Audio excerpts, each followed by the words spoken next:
अस्सलामुअलैकुम YouTube channel Salim खोखे वाला व्यूअर्स सलाम। ठीक है सबको, उम्मीद करते हैं तुम सब ठीक ठाक हो। सो ये देखो सब तूरियां लाई हुई हैं, तूरियां सड़ियां लगी हुई हैं प्यारियां प्यारियां। तो तूरियां दे असां पानी में रहंदे मैं सब्ज़े वास्ते VIP तूरियां ताज़ा सब्ज़ी साड़ी घर दी आप दी नेचुरल सब्ज़ी।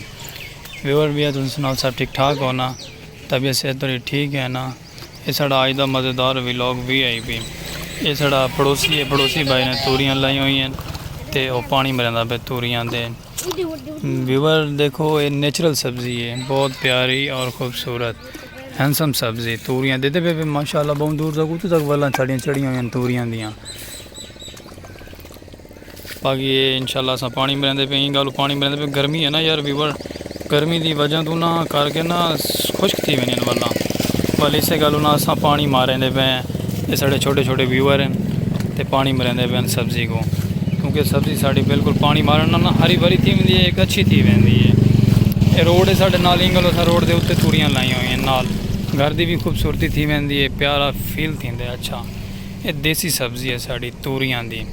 तो एडे दे पे ना यूट्यूब चैनल सलीम को तो एडे दे पे ना व्यूअर है साड़ा छोटा भाई व्यूअर अपनी तूरियां को देता वधे VIP प्यारी प्यारियां देसी सब्ज़ी देसी तूरियां। ये माशाल्लाह व्यूअर है देखो, ये सारे छोटे व्यूअर प्यारे भाई तूरियां दे नाल असां सब्ज़ी खड़े हुए हैं माशाल्लाह, बहुत प्यारी तूरियां सब्ज़ी हैं।